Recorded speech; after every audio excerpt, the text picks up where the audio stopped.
Поздрава дяда Митко и баба Павлина, а село Разлив с обич голяма. За 4 внучки, най-милите в света: Димитрина, Павлина, Надя и Мария.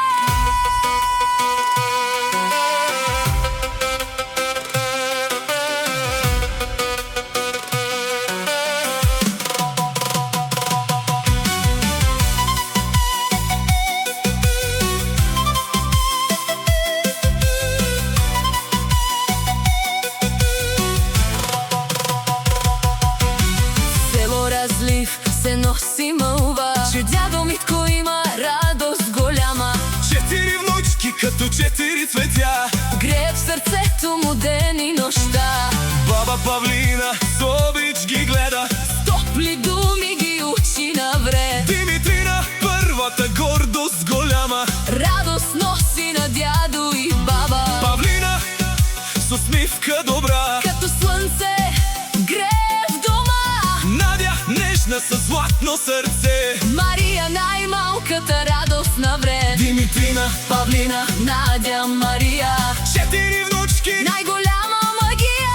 от дядо Митко и баба Павлина. Поздрав лети с любов от Разлив.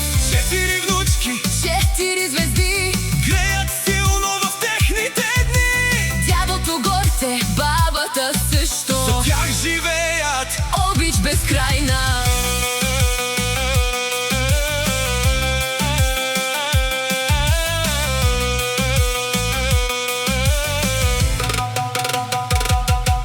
Дядо Митко ги води за ръка. учи ги как да бъдат добри, Баба Павлина с грижа голяма.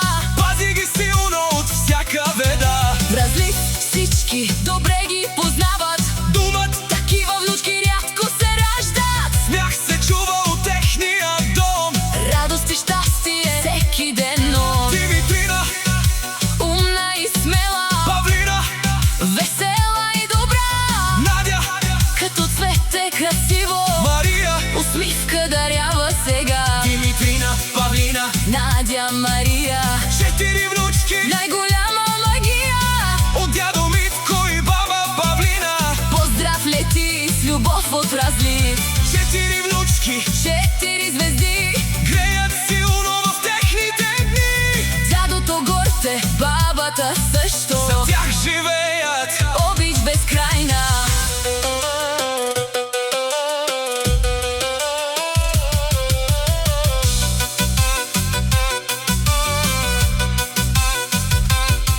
Нека здраве ги пази навред, Нека късмет ги води напред. дядо Митко и баба Павлина. Им пращат любов от сърце. От село Разлив С гордост голяма, за внучките най-обичани. да растат щастливи и смели. Да бъдат винаги закриляни. Димитрина, Павлина, Надя, Мария, 4 внучки най-голяма